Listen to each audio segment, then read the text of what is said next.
Welcome to Fireside Chats, Video Edition. Fireside Chats is a series of conversations with our leaders and team members, who we call Fireflies, where we discuss everything from how they're shaping Appfire's culture and contributing to our mission, business, and core values, to their insights on industry trends and timely topics.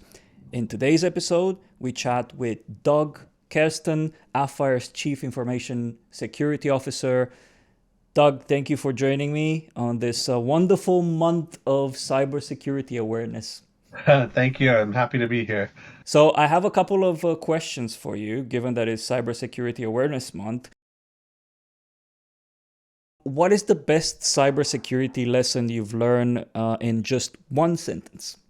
In one sentence, people are the reason that we are secure, but they're also the reason that we are not secure. Yeah, so if you think about it, it doesn't matter what technology you have, what processes you have, any of that doesn't really matter in the end. It really matters, the people are really what matters. So when you talk about a company being secure or individuals being secure, it's really up to the things that they do to make sure they are. And then, but at the same time, if people don't, and it's not just the bad guys, uh, they're not the only reason we're not secure. We ourselves are the reason we're not secure. We don't take the steps we need to take. We don't do the things we should do. And of course, the bad guys are people too, and they're the ones attacking us. So it's really, when you start out in security, you really kind of focus on technology. And once you've done it for a while, you realize, well, it's not really the technology, it's the people, right? So you have to build those relationships, and you have to train and make sure people are aware and understand what's happening and understand that there are bad guys out there who want to take advantage of them. Yes, very true, very valid. People are at the core of everything we do, and I think that that's overlooked very often. Right, question number two. What is a hard truth about cybersecurity? So something that a lot of people don't realize, especially when they're new to cybersecurity, is that nothing is 100% secure. You can do everything that you think is securing you 100%, and you'd be wrong Mm. because somebody's going to find a way around what you've done and gain access to your systems and your information, and there's not really much you can do about it. In that respect, right? Because if somebody has enough money, if you have a what they call a APT or advanced persistent threat, which is like a nation that has billions of dollars to attack you, you're not going to be able to protect yourself. And so good cybersecurity professionals look at things based on risk. So you're trying to figure out the riskiest scenarios, and you're trying to clamp down on those things and make sure that those things are taken care of. And there's this really bad joke that the only way you can have 100% cybersecurity is to encase a server in concrete, but then of course you can't access the server, right? So that's Very kind true. of the concept that a lot of people don't get, and a lot of companies don't get. I think the first company that, well, not the first, but one of the early companies that hired me, I walked in the door and they said, "Well, you're going to keep us 100% secure like we have for the past 5 years, and that's your performance goals." And I'm like, "That's not possible. I can't do that." Right? So it's a very common way of thinking. Actually, you're not 100% secure. If I'm being honest, that's Yeah, what you should have told them probably. yeah, exactly. And that's exactly what I did. I told them that, listen, you don't know it, but you're under attack right now. You just haven't put the systems and processes in place to understand that you're under attack. And so you could tell me that, and I'm going to fail at that. And so you just really have to understand that you are under attack. We need to put the right things in place to make sure that we can prevent those attacks. But if somebody really, really, really wants to get you, they're going to get you, right? And there's nothing you can do about it. Yeah. I can't. Uh, with my budget at Appfire, for example, I can't protect against a nation state or a government that has a million or $10 million or $100 million to throw at me. It's not going to work. A lot of security you see out there is called security theater. I don't know if you heard that term before. Security theater is where um, you are presented a scenario where it appears that you're being secured, right? It appears you're going into a secure environment when you're not, and the only reason it's there is to make you feel good.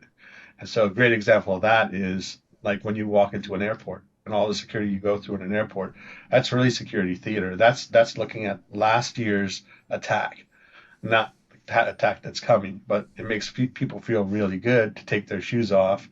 I don't know if it makes you feel good, but you take your shoes off in the U.S. and you scan all your bags in the U.S. and it takes you, half an hour to an hour to get through security, and you feel comfortable on the other side that you're secure, but in reality, that's security theater.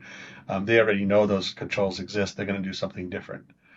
So that's another thing that people don't realize is that sometimes security that you're presented is security theater rather than actual security. Yeah.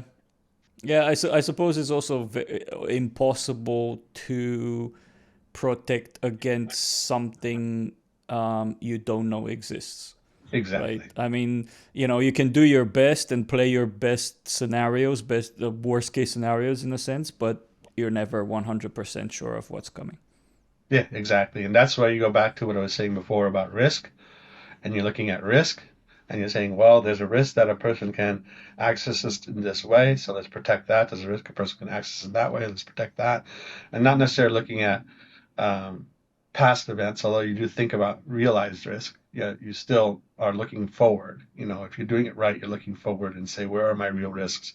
Where can I be attacked? What should I be doing there? And that's where Yeah. true security comes into play rather than security theater comes into play, right? Well, thank you for that. That was a very insightful answer. Question number 3, if I may. In your Mhm. opinion, what is the next significant challenge or trend that the cybersecurity industry will face, and how should organizations prepare for it? Yeah, I think most people would say, I think I would say AI. That's the thing everybody's thinking about, right? But in reality, I think what the next challenge is the regulatory landscape. There are so Hmm. many regulations coming out right now that it's becoming harder and harder for security teams to address them.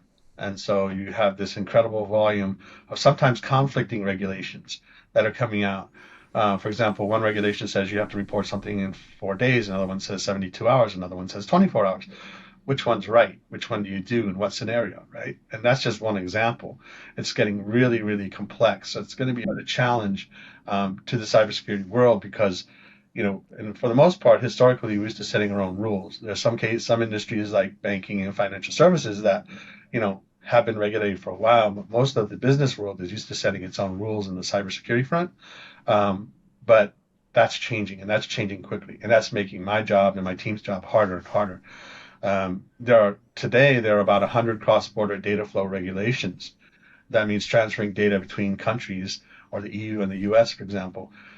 These rules control and regulate how that data is transferred. Over 100 that you have to keep track of. That's increasing dramatically over time, right? So it becomes harder and harder for a CISO to run a program and do it effectively and efficiently when you have all these outside inputs telling you got to do things in different ways. And so the way you deal with that is you really have to start working more closely with legal and privacy and compliance teams within your organization, because there's no way Hmm. that you, first of all, can interpret it, right? Because you're not trained as a lawyer, right? For example, um, no way that you can interpret it without that help, but also just the volume. Which one should I actually be worried about? Which one should I actually address first?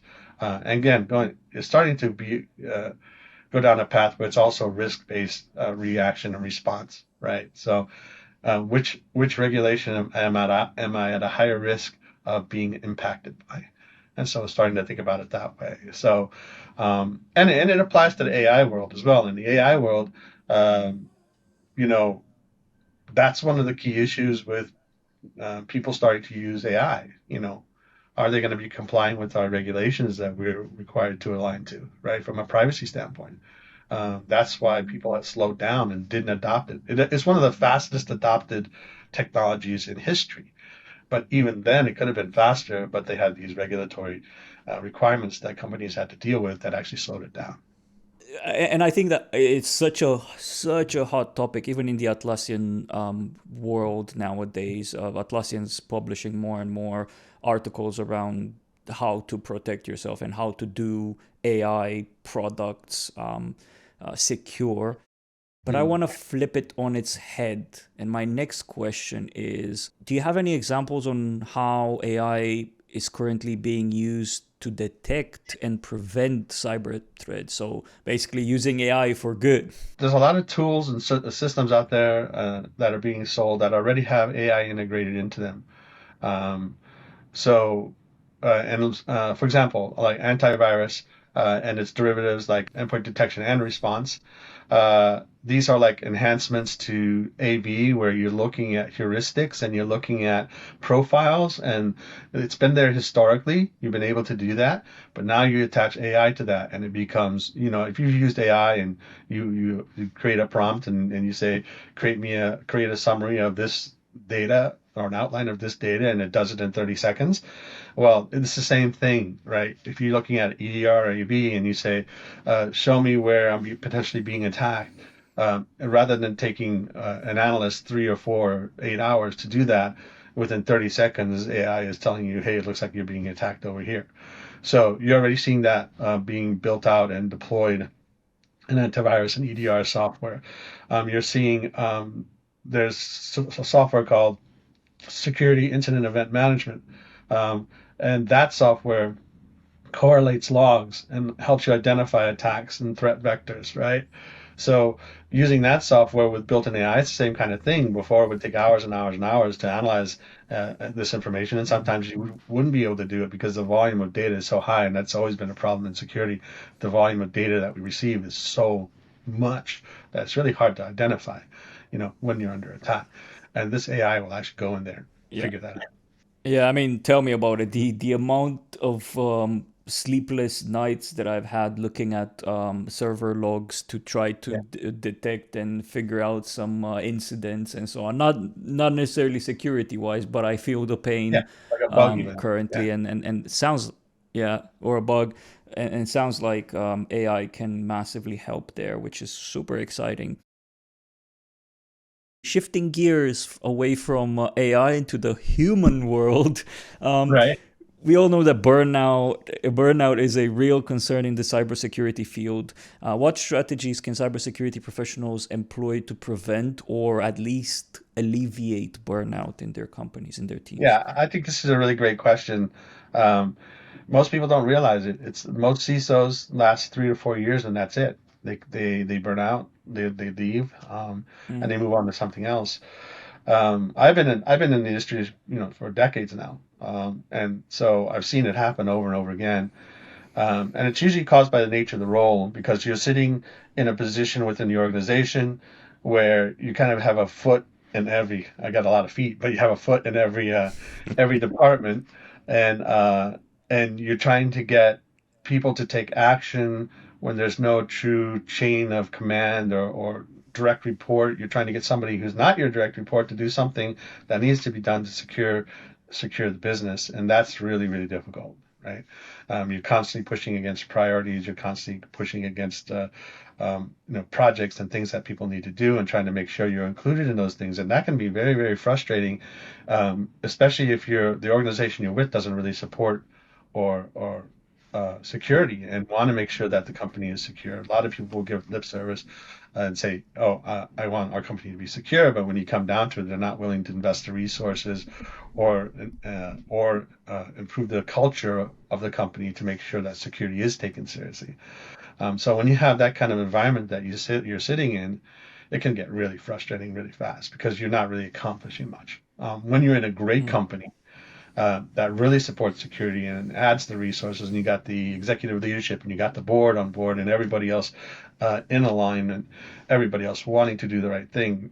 That's a totally different world. And then it's great. It works out well. You still got to deal with those issues, um, but at the same time, you got that support. So if something needs to be done, you'll get prioritized in that day-to-day work that the person has to do or the department has to do, and you'll be included in their roadmaps and things like that.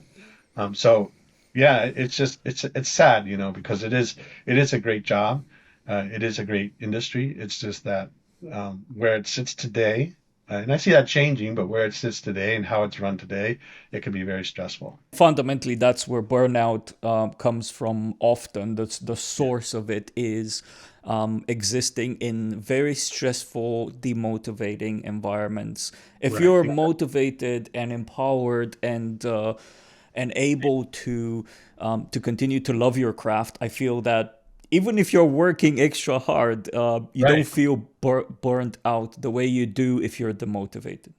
Right. Exactly. And time will, not taking time off will burn you out. I mean, that's just a given. So you have to balance that. But Yeah. you're right. If you're really enjoying your work Oh yeah. and you don't, you feel motivated and you're supported, then it's less likely to burn you out, right? So I have like a Very couple true. rules that I kind of follow. Like be willing to take risks. So don't always assume that security best practices, as the industry dictates them, are exactly what you have to follow. So you can build relationships with the different teams. You can negotiate with different teams. You can make sure you have good communication in place. You can one of the big things is don't just take, right? So a lot of times a security guy will come in and say, you got to do this, this, this, this, and this, right? And so the first thing the person you're requesting to do that does is say, wait, I can't do that, right? That's just the reaction. I can't do that. So you end up struggling with that person to get them to kind of prioritize their work and with you. And so what you have to do is you kind of have to build that relationship beforehand, right? It's all about relationship building. And if you're building that relationship beforehand, you understand their priorities and you understand what's impacting them. And then when you go and then you can say also, hey, I can help you in this way, and I can do this for you, right? And then so when it comes time for you to say, hey, I need you to do this, it becomes more of a give and take rather than a dictatorship where you're saying, hey, you got to do Oh this. yes. You're building rapport. You're Yeah, building rapport, exactly. you're building a relationship. Like you Yeah, said, is give or take rather than, oh, the security died, the IT SecOps guys coming back to me to ask me to do this and that's this and me. that. I've, yeah, I've definitely been there on both sides because I worked in tech ops. I also worked as a software engineer, and I've been in situations where I felt that I was being told off or that I was being asked Right, to do stuff, exactly. demanded to do stuff. I also been in situations where I was BFFs with the security people, and it just felt such a breeze Yeah. to work with them. Last question before we go to the next segment, which is an interesting one. And I think a lot of people will be tuning in for this question. What basic cybersecurity habits should everyone follow to stay safe online? I always like to say, always pretend like you're in a dark alley in New York City with a diamond ring in your pocket. So, you know, you need to be prepared. You need to understand how bad guys operate. Being online can be really fun, just like being in New York City, but there's always this element of danger, and you have to be aware of that. I was always taught to walk down the center of the sidewalk, and I don't know why it's not taught more often, but walk down the center of the sidewalk because the bad guys hide around the corners. And if you're walking down the center of the sidewalk, you can see them much earlier than if you're just trying to cut that corner. So I think my advice is, don't cut corners. Stay safe. Even though you're having a great time, think about the impact of your decisions, and you can still have a good time. It's just be careful. And in terms of Appfire, what are some of the practices that we employ to keep our employees and our products safe? Yeah, and so we do a lot of things. I think it starts back again with the people. Security awareness training when somebody comes on board, annual security awareness training. If you're an engineer, we're giving you software development security training, things like that. But we're also protecting you with, like we talked about, EDR and antivirus. We're protecting systems by monitoring those systems and services that we provide. We're controlling access to different systems. We're making sure that only Appfire personnel can access Appfire systems. For example, we're making sure the access that they have is correct, right? So that if somebody else does get their credentials, they only have access to that limited amount of information. So it's a multi-layered defense strategy. And we kind of documented our trust center at trust.appfire.com. And it's very complex, and I can spend hours literally telling you all the things that we do to secure our employees and our customers. But it's just, you know, we're constantly thinking about those risks. We're constantly looking at ways to improve what we're doing. If we find a vendor, for example, is not doing what we expect, we replace that vendor. And a lot of companies will, you know, you know, buy a multi-year contract with a vendor, not realizing that they're not really doing what they expect, and so they're stuck with this multi-year contract. So we start with new vendors with, I know this might be boring, but we start with 1 year contracts and we work through that 1 year contract with them. And if they do a good job, we do multi-year contracts. Those are examples of things we do to make sure we get the right solutions in place to make sure we're protecting our employees and our partners and our customers. Right. Okay. Yeah. And we'll not go through all of it. We'll send everyone that's interested to our trust center. Yeah, There's that sounds good. plenty of things to go through there if you want to get into it. And I think there's a lot to take from Appfire as well, where if to me, from the organizations that I've dealt with and worked with, Appfire is a role model in that sense. So if you Yeah. want to kind of like get inspired, check the trust center, security trust center that Appfire offers. Really insightful stuff. I do have a rapid fire round, but before we do that, let's switch it up a bit and maybe you test my knowledge of the cybersecurity happenings in the world. I know you have three questions for me, Good. and Good. I'll try to answer them, figure out if I know anything about this world. Okay, good. Sounds good. I'm going to tell you that it can be tough because so many things are happening now that I cannot even keep up with them. So it's going to be interesting. So, okay, so I'm going to give you It's a three. guessing game for me for Yeah. sure. I'm going to give you three headlines that have occurred over the last couple of years, and you tell me whether they're true or Hmm. false. More than one can be true, more than one can Okay. be false. So just keep that in mind. So the first one Hmm. is Argentina just passed an online safety bill, kind of a plain vanilla headline, but important because, like I was telling you before, Hmm. regulations matter, right? The second one is Microsoft AI researchers accidentally exposed terabytes of internal sensitive data. And the third one is hackers steal casinos' high roller database via an internet connected fish tank thermometer. Okay, so based on the headlines, I don't think I've read any of these, so this is my Okay. limitation of this being connected. But just judging by the headlines, it's I think passing legislation in Argentina for cybersecurity. I think that's quite common for countries to do. So I would say that's true. I would say the second one is true as well. We've seen so many companies being hacked and attacked in the last couple of years that I would guess that's true. So the first two, I think they're true, and the last one seems like a scene from Ocean 11, so I would say that's false. How did I All do? right. So you did okay, but not perfect. So, so the first one, Argentina just passed Right, online. expected. um, Yeah, the first one, Argentina just passed online safety bill. A safety bill was passed, but it was in the UK, not Argentina. So that was kind of a trick question. Ah, It's kind of damn it. focused on social media, child protection. The criticism is that by rolling out that bill, they're encouraging companies to break end-to-end encryption. So that's why it's kind of important. And it's countries have tried to break the end-to-end encryption for quite a while right now, and this is maybe one of those things that allows regulators to do that. Right. So the second one, Microsoft AI research accidentally exposed terabytes of internal sensitive data is true. So you got that one right. Um, it was a Microsoft focused Okay. exposure, and there's AI tied to it, so that makes it juicy news, right? So everybody's excited about AI now. So the AI team lost tons of data. They did lose tons of data, but it wasn't customer data. It wasn't protected data other than some of their employees. So, but still exciting because it's AI, right?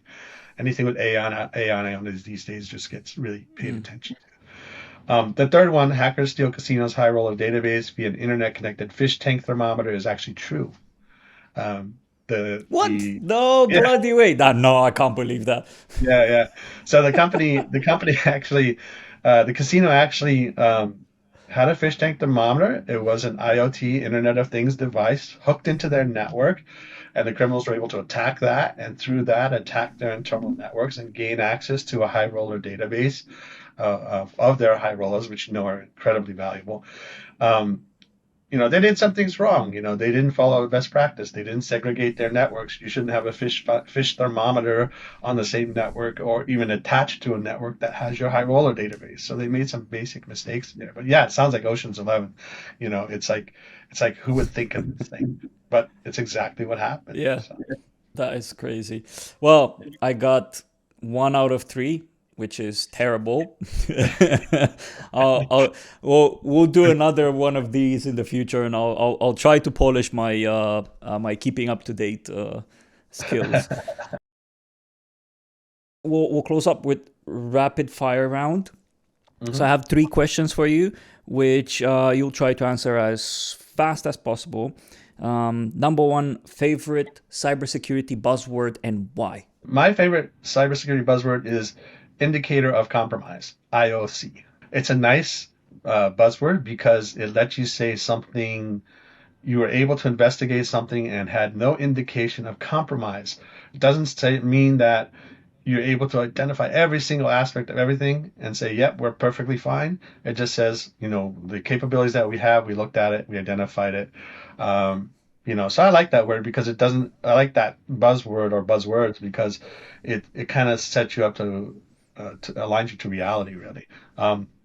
The other one, just to throw it there, Perfect. is honeypot. Honeypot's kind of a fun one, you Hmm. know.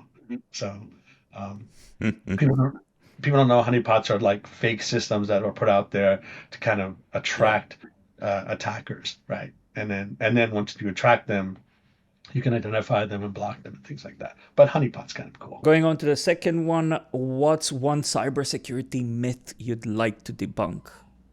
Yeah, Now on camera. yeah, Debunk it okay. for us. So a lot of people think cybersecurity is all about IT security, and it's not. It's you got to think about it as a comprehensive organization-wide capability, right? So being good at cybersecurity isn't just about the IT side. You have to be good with the people, like we talked about. You have to be good about the people side. You have to be good about, you have to work with marketing and HR and legal and the IT function and all these different parts of the organization. And so kind of drives me crazy sometimes when people say, oh, IT security. No, no, no, cybersecurity, information security, not IT security, because when you put Yeah. somebody into just that IT security space, that's all they're thinking about. When you really need to think about a big picture, right? And so that's the kind of one that's the myth that kind of drives me crazy, right? So my pet peeve when they say IT security, no, we're not IT security. It's a myth that we're just IT security. Makes sense. Thank you for that. And last one, if you could choose any superhero to join your cybersecurity team, who would it be and why? So I'm kind of burned out on superhero movies. I've watched so many, I just can't watch anymore, I don't think. But I do like Watchmen, the movie, and I like The Boys on Amazon Prime. It's basically flawed superheroes. I kind of like flawed superheroes.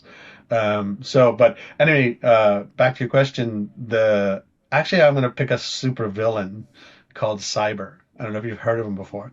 So Cyber is really good at beating up Wolverine. And he made Wolverine really afraid to fight him again because he beat him so badly. He was one of the first characters that really beat up Wolverine.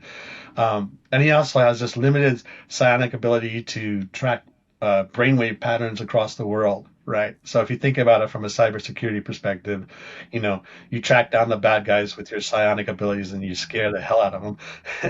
Good superhero, supervillain, anti-superhero kind of character that would be good on a security team, I think. Yeah, it's like you can run but you can't hide kind of kind of thing. Exactly.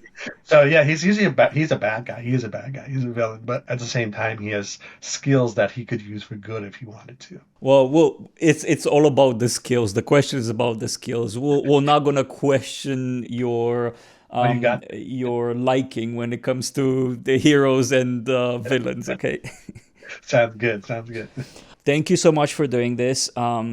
It's great to be able to celebrate Cybersecurity Month in October, and really appreciate you giving your input and talking about this topic.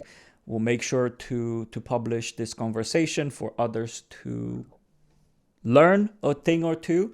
So thank you so much for joining me today. Oh, thank you. I appreciate it. Have a great day. Right. If you want to keep up with the conversation, please check our full Fireside Chats series on appfire.com, and we'll see you on the next episode.